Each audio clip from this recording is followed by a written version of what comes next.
চিকিৎসা খাতকে উন্নয়নের উচ্চ শিখরে নিয়ে যেতে চাই। আমি আমার অভিজ্ঞতার কথা বলি। আমাকে অনেক সময় হসপিটালে যেতে হয়েছে। গত মাসখানিক আগে একবার হসপিটালে গিয়েছিলাম, পিজি হসপিটালে। আমি সেখানে যেটা দেখেছি, একজন নার্সের ছোট ছোট মানবিক আচরণ, একটু হাসি, একটি সদয় শব্দ একজন মানুষকে সুস্থ করে তোলার ক্ষেত্রে অপরিসীম একটা ভূমিকা রাখে। আপনাদের কাছ থেকে যে সেবা বা মানবিক আচরণ আমরা পেয়ে থাকি, বিশেষ করে আমি পেয়েছি, তার দিক স্বীকার করতে এখানে এসেছি। কোভিডের সময় করোনায় আক্রান্ত হয়ে আমাকে হাসপাতালে থাকতে হয়েছিল। এটা ছিল সেই সময় যখন নিজেকে বাঁচিয়ে রাখার সবার জন্য একটা বড় চ্যালেঞ্জ হয়ে দাঁড়িয়েছিল। চারদিকে আতঙ্ক গ্রাস করেছিল। সেই কঠিন সময়ে রুগীদেরকে সেবা দেওয়ার যে লড়াইটা আমি নার্সদের মধ্যে দেখেছি, সেটা বলার মতো নয়। বাড়িতে তাদের পরিবার পরিজন ছিল, জীবনের ভয়ও তাদের মধ্যে ছিল, কিন্তু মানবতা এবং পেশাদারিত্বকে তারা সর্বোচ্চ স্থান দিয়েছিলেন সেদিন। অবাক হবেন, আমাদেরকে বাঁচাতে গিয়ে কোভিডের সময় ৩৬ জন নার্স জীবন দিয়েছিল। ৬,০০০-এর বেশি নার্স সে সময় গুরুতর অসুস্থ হয়েছিলেন, কিন্তু তারা পিছিয়ে যাননি। প্রতিদিন নার্সরা দেখছেন কোভিডে মানুষ মারা যাচ্ছে, এই লাশগুলোকে প্যাকেটও তারা করেছেন। যে সময় সন্তান তার মার পাশে যাচ্ছিল না কোভিড আক্রান্ত, কিংবা সন্তান তার বাবাকে জঙ্গলে রেখে আসার খবর আমরা দেখছিলাম, যে সময় দেখছিলাম আত্মীয়কে নিকট আত্মীয়কে পানি দিতে ভাসিয়ে দিতে, সে সময়ও নার্সরা কোভিড আক্রান্ত রোগীর পাশে সার্বক্ষণিক থেকে সেবা দিয়েছেন। এই অর্থেই আমি মনে করি নার্সরা হচ্ছে সত্যিকার অর্থেই মানবতার ফেরিওয়ালা।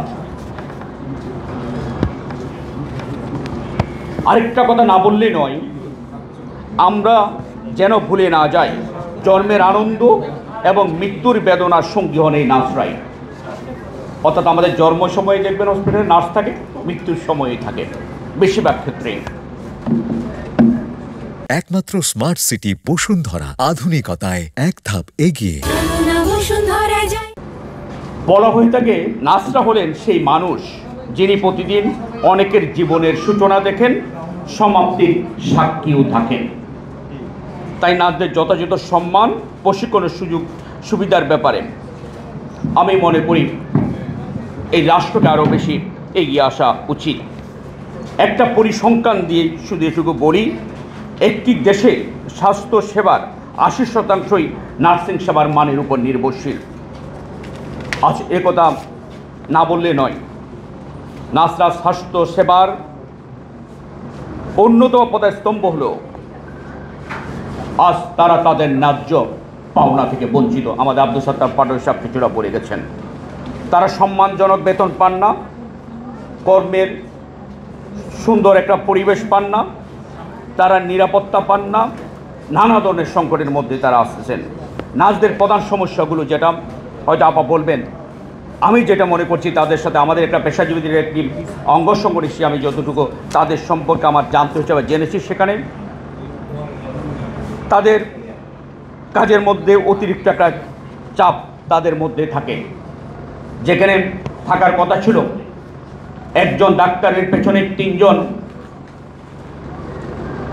নার্স, সেখানে ৩ জন নার্সের পেছনে ৩ জন ডাক্তারের পেছনে একজন নার্স আছে বাংলাদেশে। অর্থাৎ পুরো 10 গুণ কাজ তাকে বেশি করতে হচ্ছে একজন নার্সকে। এটি হলো বাস্তবতা। আপনার অত্যন্ত কম বেতন পান তারা, পদোন্নতি পান না। সরকারি ক্ষেত্রে কিছুটা থাকলেও বেসরকারি ক্ষেত্রে একেবারেই নেই। এই বিষয়গুলো আমাদেরকে চিন্তা করার সময় এসেছে বলে আমি মনে করি। দুদু ভাই এখানে আছেন, আমাদের জাতীয় নেতা, আশা করি দুদুভাই সেই বিষয়গুলো দেখবেন। স্বাধীনতার 54 বছর পরও এই নার্সরা যারা মানবতার ফেরিওয়ালা, সবচেয়ে কষ্ট করে যারা ন্যায়সঙ্গতভাবে যারা অর্থ উপার্জন করেন, তাদের প্রতি এই অবহেলা থাকবে কেন? আমরা মনে করি এই বিষয়গুলো আমাদের দেখা উচিত। সবশেষ এটুকু বলি, এই মানবতার ফেরিওয়ালাদের প্রতি যেন কোনো ধরনের অবিচার না হয়। তাদেরকে অবহেলিত রাখলে চিকিৎসা সেবা ব্যাহত হতে বাধ্য। আজকে আমাদের বহু রোগী দেশের বাইরে চলে যায়, কলকাতা চলে যায়, ইন্ডিয়া চলে যায়, আপনার ব্যাংককে চলে যায়, সিঙ্গাপুরে চলে যায়, বিভিন্ন দেশে চলে যাচ্ছেন চিকিৎসার জন্য। এর বড় ধরনের একটা আমি মনে যে ঘাটতি রয়ে গেছে নার্সদের কারণেই। প্রশিক্ষিত নার্সের যেমন অভাব, নার্সের অভাবে এবং নার্সদেরকে সুযোগ সুবিধা না দেওয়ার কারণে আজকে এই অবস্থা। সারা বিশ্বে একটা যদি দেখেন, উন্নত দেশগুলোতে নার্সদের কদর মর্যাদাটা আলাদা, বাট উন্নয়নশীল দেশগুলো এখন অনেক পিছিয়ে। আমরা এগিয়ে যেতে চাই এবং নার্সদের মূল্যায়নের মাধ্যমে আমরা আমাদের চিকিৎসা খাতকে উন্নয়নের উচ্চ শিখরে নিয়ে যেতে চাই।